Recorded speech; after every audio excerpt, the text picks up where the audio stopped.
आपका फिर से एक बार स्वागत है न्यूज बुलेटिन में। इस बुलेटिन में बात करेंगे बुलंदशहर की, जहां इंस्टाग्राम पर अवैध तमंचा लहराते युवक का वीडियो सोशल मीडिया पर हुआ वायरल। आगे बात होगी जुन्नारदेव की, जहां हनुमान मंदिर समिति द्वारा भोग प्रसाद का किया गया आयोजन। साथ ही आगे चर्चा होगी पलामू की, जहां अबुआ आवास स्वीकृति में गड़बड़ी की शिकायत पर जांच के लिए पहुंचे डीडीसी। और भी तमाम खबरों पर आइए करते हैं विस्तार से चर्चा। बुलंदशहर में इंस्टाग्राम पर अवैध तमंचा लहराते हुए युवक का वीडियो सोशल मीडिया पर वायरल हो रहा है। युवक ने इंस्टाग्राम पर अवैध तमंचे के साथ रील बनाकर वायरल कर दी। बता दें कि इंस्टाग्राम पर तमंचा हाथ में लहराकर गाना बजा रहा है युवक। वहीं युवक की आईडी इंस्टाग्राम पर चिंटू कुमार के नाम से बनी है। ये वीडियो शिकारपुर कोतवाली क्षेत्र के अजनारा गांव के एक युवक का बताया जा रहा है। बुलंदशहर से सी न्यूज संवाददाता अदनान इबाद की रिपोर्ट। महाशिवरात्रि के पावन अवसर पर लगने वाले इस मेले पर श्रद्धालु दूर दराज से जुन्नारदेव विशाल मंदिर महादेव महाकाल दर्शन करने के पश्चात चौरागढ़ पर्वत बिराजने वाले महादेव के दर्शन के लिए यात्रा आरंभ करते हैं। जुन्नारदेव विशाला की पहाड़ी पर महावीर बजरंग बली का मंदिर निर्माण करवाया गया है, जो पूर्व में अध्यक्ष स्वर्गीय आदर्श शर्मा द्वारा निर्माण करवाया गया था, जिन्होंने महाशिवरात्रि पर भोग प्रसाद का वितरण की परंपरा डाली। उसी कड़ी में हमारे हनुमान मंदिर समिति ने भी इसी परंपरा को निरंतर चलाते हुए भक्तों की सेवा कर रहे हैं। हमारे हनुमान मंदिर समिति ने बताया कि हमारे द्वारा 24 घंटे भक्तों के लिए भोग प्रसाद वितरण किया जाता है। साथ ही सुबह नाश्ते पर पोहा, चाय, कॉफी, बिस्कुट, तोश आदि दिया जाता है। भोग प्रसाद पर पनीर की सब्जी, पूरी, चावल, कड़ी के साथ मिष्ठान में हलवे का प्रसाद वितरण किया जाता है। साथ ही दूर से आए भक्तों के लिए स्वास्थ्य गड़बड़ होने पर दवाइयों की व्यवस्था हमारे हनुमान समिति द्वारा की जाती है। महादेव बाबा की जय। ये जो भंडारा है निरंतर 6 वर्षों से चला आ रहा है। ये भंडारा हमारे आदर्श शर्मा जी जो थे, उन्होंने इसका आरंभ किया हुआ था। निरंतर हमारे हनुमान समिति इसको निरंतर चलाते आ रही है। आज 6 वर्षों का भंडारा, 16 घंटे ये भंडारा निरंतर चलता है। और इस भंडारे में हमारे पास आप जैसे हजारों श्रद्धालु यहाँ आते हैं और भोजन करते हैं और पर्याप्त मात्रा में भोजन करते हैं और संतुष्ट होकर जाते हैं। ये भोले बाबा की एक सेवा है जो हमारी समिति निरंतर करते आ रही है। और भक्तों की इस आशा से हम चाहते हैं कि हमारा जो महादेव है, हमारा चौरागढ़ है, वहाँ भक्तों की भीड़ हमेशा लगे रहे। और जिन्नारदो समिति और जय जिन्नारदो को नारा देने वाले आदर्श शर्मा जी और हमारी पूरी समिति निरंतर ये सेवा करते आ रही है और मन से सेवा करती है। ना आज तक ऐसा नहीं हुआ कि हमारे भंडारे में कोई भी भक्त नाराज होकर गया हो।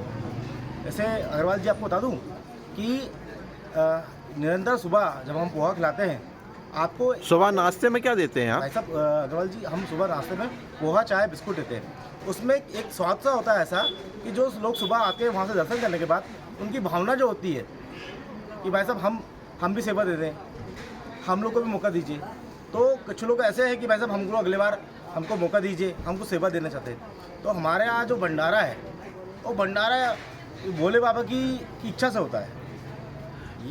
कितने भक्त रोज आपके यहाँ पे भोग प्रसाद करते हैं? जी, हमारे यहाँ समथिंग आप 4 से 5 लोग रोज का भोजन करते हैं। और ये प्रेरणा कहाँ से मिली आपको? ये प्रेरणा देखिए, आप शिवनगरी में बैठे हैं और शिव की प्रेरणा नहीं मिलेगी तो क्या हो सकता है। अगर शिव की प्रेरणा मिली तो ये हमारे जो शिव भक्त हैं और महादेव बाबा के यहाँ आशीर्वाद है, जो इस रोड से जितने भी लोग यहाँ से जाते हैं वो निरंतर यहाँ भोजन करते हैं। और कुछ लोगों को तो ये भी याद है अग्रवाल जी कि यहाँ पर अगले बार क्या बना हुआ था, ये भी याद है। ये भोले बाबा की कृपा है, इसके अलावा कुछ नहीं है। हमारे हनुमान समिति द्वारा ये भंडारा किया जाता है। इस मेले में सबसे ज़्यादा कहाँ के लोग पाए जाते हैं? नागपुर के। अग्रवाल जी, नागपुर के लोग जो होते हैं, गणेश जी जो होते हैं, जैसे आज पीछे भी आप देखेंगे एक बार बहुत सारे लोग खड़े हुए हैं जी। जो गणेश भगवान को बहुत मानते हैं जी। अब क्या होता है कि हमारे जो महादेव होते हैं वो तो सब देवों के देव महादेव हैं। तो हमारे यहाँ सबसे ज़्यादा भक्त तो हमारे नागपुर के पाए जाते हैं, महाराष्ट्र के लोग पाए जाते हैं। और निरंतर हम जो भोजन का जो टेस्ट भी हम लोग चाहते हैं कि उन लोग को संतुष्ट होकर भेजें। आगे की क्या प्लानिंग है आपकी? अग्रवाल जी, हम चाहते हैं कि निरंतर जो भंडारा हमारा कभी 4 दिवस का था, हमने 5 दिवस का किया। आने वाले समय में हो सकता है कि हम आने वाला सब जो फ्यूचर आया हमारा जो 2025 का, हम उसको 7 दिन का भी कर सकते हैं। और निरंतर ये भंडारा चलता रहेगा। Thank you sir. जुन्नारदेव से कैमरा पर्सन सानू के साथ वीरेंद्र अग्रवाल की रिपोर्ट। खबर पलामू से है, जहां राज्य सरकार की महत्वाकांक्षी योजना अबुआ आवास की स्वीकृति में गड़बड़ी की शिकायत के बाद जिले के उप विकास आयुक्त रवि आनंद जांच के लिए बुधवार को तरहसी प्रखंड कार्यालय पहुंचे, जहां डीडीसी के साथ नगर आयुक्त जावेद हुसैन भी मौके पर पहुंचे। इस दौरान प्रखंड विकास पदाधिकारी वरुण कुमार से पूरी जानकारी ली। साथ ही शिकायत के आलोक में प्रखंड की नौगढ़ पंचायत में लाभुकों की जाँच करने एवं रिपोर्ट सौंपने के निर्देश दिए। बताते चले कि नौगढ़ पंचायत क्षेत्र से शिकायत की गई थी कि अबुआ आवास की स्वीकृति में धांधली बरती गई है। अयोग्य लाभुकों का चयन कर लिया गया है और योग्य को दरकिनार किया गया है। वहीं मौके पर डीडीसी ने जानकारी दी कि शिकायत के आलोक में नौगढ़ के मुखिया पायनियर पांडे एवं पंचायत सचिव से स्पष्टीकरण मांगा गया था। मुखिया द्वारा अब तक जवाब नहीं दिया गया है। पंचायत सचिव के स्पष्टीकरण पर विचार किया जा रहा है। मुखिया को दूसरी बार स्पष्टीकरण दिया जाएगा। इसके बाद भी जवाब नहीं देने पर नियम संगत कार्यवाही की जाएगी। किस पंचायत के आप मुखिया हुए? हम नौगढ़ पंचायत के मुखिया हुए। नाम विजय शंकर पांडे, तरहसी प्रखंड मुखिया संघ अध्यक्ष भी हुए। अभी तक अबुआ आवास में जो भी मुखिया के द्वारा कार्य किया गया है वो सिर्फ ग्राम सभा किया गया है। ग्राम सभा में जो प्राथमिकता सूची हम लोगों ने दिए प्रखंड कार्यालय को, उस प्राथमिकता के आधार पर भी अबुआ आवास नहीं आया। रहा बात कि ग्राम सभा के बाद हम लोगों के कोई तरह के कोई रोले नहीं दिया गया। रोजगार सेवक और पंचायत सेवक को सिलेक्शन के लिए चिट्ठी निकाला गया और जियो टैग में भी पंचायत सेवक रोजगार सेवक कर रहे हैं। अबुआ आवास में हम लोग का कोई रोल नहीं है। रही बात जांच की, तो जांच कर लिया जाए। मुखिया के जब कोई रोल नहीं है तो मुखिया क्या कर सकता है? अबुआ आवास में जो भी आरोप है बेबुनियाद है और एक साजिश के तहत जो हमारे प्रतिबंधी हैं या फिर जो हम मेरा भलाई हरदम चाहते हैं, उनके साजिश के तहत इस कार्य को किया जा रहा है। स्पष्टीकरण को लेकर जवाब नहीं मिलना, ऐसा कुछ? स्पष्टीकरण के जब स्पष्टीकरण निकला था जिसका जवाब हम केदारनाथ सिंह को लिखित में दिए हुए थे और इसके बाद गलती यही हुआ कि हम उनसे रिसीविंग नहीं लिए।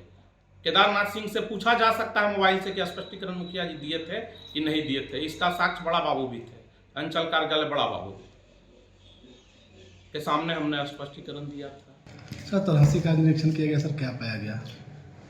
जी, तरहसी प्रखंड का आज हम लोग निरीक्षण कर रहे हैं, जिसमें कि मुख्यतः हम लोगों ने प्रखंड विकास पदाधिकारी से अबुआ आवास योजना को लेकर जो है विस्तृत जानकारी ली है और उसके प्रोग्रेस पर हम लोगों ने विचार विमर्श किया है। अबुआ आवास में जितने भी टारगेट लक्ष्य प्राप्त हुआ इस प्रखंड को, उसके अनुरूप सभी को सैंक्शन करना है और सभी को जल्द से जल्द फर्स्ट किस्त जो है हम लोग को रिलीज़ करना है। इसी के संबंध में हम लोगों ने आज ये दौरा किया है।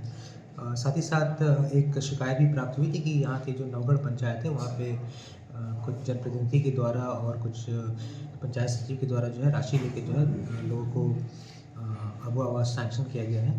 तो उसी का हम लोगों ने जाँच करने के लिए हम लोग आए हैं। जैसे कि वीडियो साहब ने बताया कि उस प्रखंड में जितने भी लाभुक हैं उनके द्वारा जो है पूर्व में भी एक लिखित आवेदन दिया गया था, जिसके आलोक में संबंधित मुखिया और संबंधित पंचायत सचिव को जो है स्पष्टीकरण किया गया था, परंतु मुखिया के द्वारा अभी तक स्पष्टीकरण का जवाब नहीं दिया गया है। तो एक बार पुनः द्वितीय स्पष्टीकरण हम लोग मुखिया जी को करेंगे और पंचायत सचिव के स्पष्टीकरण पे भी हम लोग विचार करते हुए जो भी नियम सम्मत कार्रवाई होगी करेंगे। इसके साथ ही साथ जो है वीडियो साहब को निर्देश दिया गया है कि वो स्वयं जाके सभी लाभुकों को जांच करेंगे। उसमें से जितने भी लाभुक अयोग्य पाए जाएंगे उसको तुरंत रिपोर्ट करेंगे और अगर राशि उनको ट्रांसफ़र की गई है तो सर्टिफिकेट केस करते हुए राशि वापस करेंगे और संबंधित लोगों पर FIR भी दर्ज कराएंगे। अगर शिकायत में कोई भी सत्यता पाई जाएगी तो नियम सम्मत कार्रवाई हम लोग करेंगे। मुखिया जी की जो वित्तीय शक्ति है उसको भी हम लोग जब्त करने का फाइल के माध्यम से उपायुक्त से अनुमोदन प्राप्त करेंगे और पंचायत सचिव को भी हम लोग दंडात्मक कार्रवाई करेंगे। पलामू से सीनू संवाददाता सत्येंद्र कुमार विश्वकर्मा की रिपोर्ट। सदर ब्लॉक के विरुद्ध क्षेत्र पंचायत सदस्यों के एक प्रतिनिधि मंडल क्षेत्र पंचायत सदस्य प्रियंका सिंह की अगुवाई में जिला अधिकारी को अविश्वास प्रस्ताव ज्ञापन सौंपा। सदर ब्लॉक परिक्षेत्र में कुल 69 क्षेत्र पंचायत सदस्य हैं, जिनमें 57 क्षेत्र पंचायत सदस्यों ने बुधवार को लिखित पत्र व हस्ताक्षर के माध्यम से सदर ब्लॉक प्रमुख के विरुद्ध अविश्वास प्रस्ताव जिलाधिकारी को दिया। दिए गए अविश्वास प्रस्ताव पत्र में सदस्यों द्वारा वर्तमान ब्लॉक प्रमुख पर आरोप लगाते हुए कहा कि अपने पद का स्वयं संचालन न करके अपने पति द्वारा कराया जा रहा है। जो भी निविदा आमंत्रित की जाती है वो सिर्फ अपने सगे संबंधी या चहेते को दिया जा रहा है। क्षेत्र पंचायत सदस्यों की अनदेखी करना, सदस्यों का कार्य योजना न लेना, अगर किसी को कोई कार्य भी दिया गया तो उसका पेमेंट ना करना आदि शामिल रहा। जाहिर सी बात है कि सारे क्षेत्र पंचायत सदस्य आज तकरीबन 5 साल का पद होता है, 2.5 साल हो गया चुने, और सारे लोग पूरी तरह से मतलब वहाँ जाते हैं, किसी का कोई सम्मान है नहीं, ना किसी की कार्ययोजना लिया जाता, कार्ययोजना बाहर कर दिया जाता है। इस तरह से सारे लोग पीड़ित हैं। काम देने की बात होती है तो जिसको काम भी दिया उसका आज तक भुगतान नहीं किया। भुगतान ऐसे होते, कुछ भुगतान जो है अलग से प्रमुख ले लेता है, कुछ दूसरा प्रमुख ले लेता है, कुछ तीसरा। वहाँ एक प्रमुख थोड़ी है, वहाँ तमाम क्षेत्र पंचायत प्रमुख है। एक आदमी के हाथ में संचालन होता तो काम चलता। पूरा क्षेत्र पंचायत नवगढ़ सदर का जो सम्मान था, उसके जो उसकी गरिमा थी, उसको एकदम तार तार कर दिया उस व्यक्ति ने। इसलिए हम लोग सारे क्षेत्र पंचायत सदस्य आज लामबंद होके आज आए हैं, जिला अधिकारी से अपनी बात कहे हैं और नोटरी बयान हल्फी के तहत सारा डॉक्यूमेंट्स दिए हैं। हम प्रयास में हैं कि किसी भी तरह से हमारी लोकतंत्र में हम अपनी आवाज़ को जो बुलंद कर रहे हैं उसको माननीय जिलाधिकारी महोदय अपने हाथों द्वारा उसका क्रियान्वयन करें और पुनः चुनाव करावें। डीएम साहब ने कहा कि ले जाइए जो है हमारे वो जो स्टेनो है उनको दे दीजिए। हम लोग वही सबमिट कर दिए। क्या नाम है आपका और किस पद पे हैं? मेरा नाम प्रियंका सिंह है, मैं क्षेत्र पंचायत सदस्य। अच्छा, आप लोग डीएम साहब से मिलने आए थे लेके? जी, क्या मामला है? मामला ये है कि हम लोगों ने वर्तमान प्रमुख के खिलाफ अविश्वास प्रस्ताव पारित किया है, क्योंकि उनके कार्यों से कोई संतुष्ट नहीं है। हम लोग जितने भी क्षेत्र पंचायत सदस्य हैं, हमारे काम का कोई तहज्जुब नहीं दिया जाता है, हमें कोई कार्य नहीं दिया जाता है जिससे हम हमारा मान सम्मान सब बचा रहे हैं।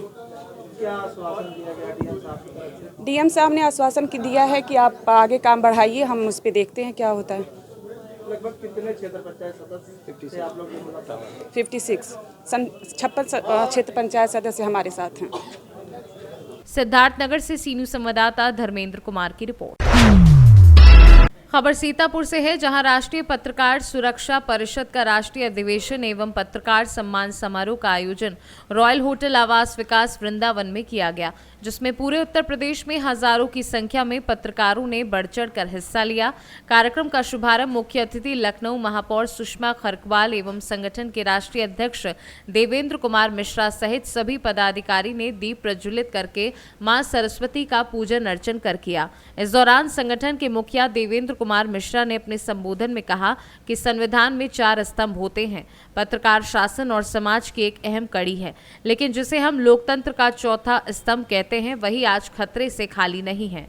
आए दिन पत्रकारों के साथ घटनाएं घटती रहती हैं, लेकिन शासन और प्रशासन से तुरंत कार्यवाही नहीं होती।